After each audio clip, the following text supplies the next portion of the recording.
is involved with the idea of picking the right creative partners to collaborate with to ensure that you're not just looking at bringing a brand story to life through the lens of videos or podcasts or through listicles. It's not about picking the right medium. It's about creating a custom approach to storytelling that is less about capturing video or whatever it might be, and more about introducing your brand through the lens of programming. So that's the big difference about looking at how to executive produce a brand.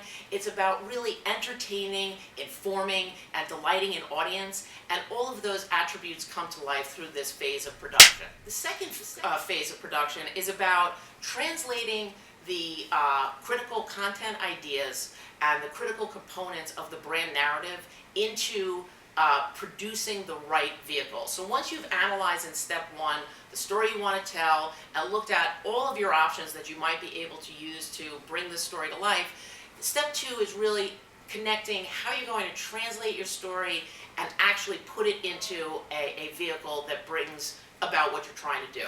So for example, for a lot of the content platforms that we launch for our clients, we use a brand trailer. It's a very quick approach to encapsulating a story. It functions very much like a movie trailer, and it is really an entryway to engaging someone in your story. We also look at doing really television-centered approaches to driving engagement, and again, using this production phase to create programmed content as opposed to static content. One of the most vital components, which is step three of the production phase, which brings everything to life, is creating a content platform. This is not about a website. This is about a completely separate experience from where all of your corporate activity takes place.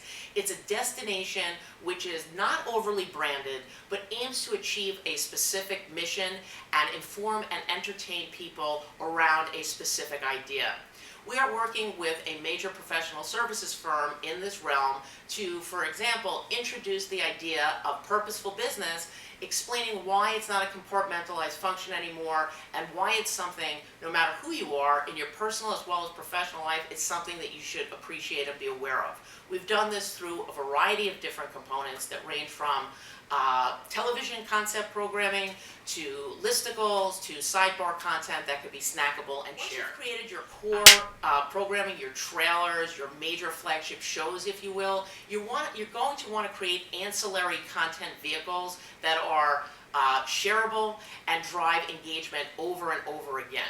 You're going to want to be able to also use this type of approach to capture an event, let's say, that only 100 people will see, and find a way of packaging that into shareable content that can be shared with as many different people as possible, so you not only widen your audience base, you widen your reach with your messaging. And the fifth and most important thing, I think, along the way is you've selected your cast. If you don't work with your cast on message delivery that is obviously accurate, effective, but also delivered in a very purposeful way that has a layer of humanity and relatability wrapped over it, you're not going to connect with your audience. So selecting the right cast of characters is certainly critical, but they're not going to be the vehicles that you want if you don't work with them and explain to them how you want your story told.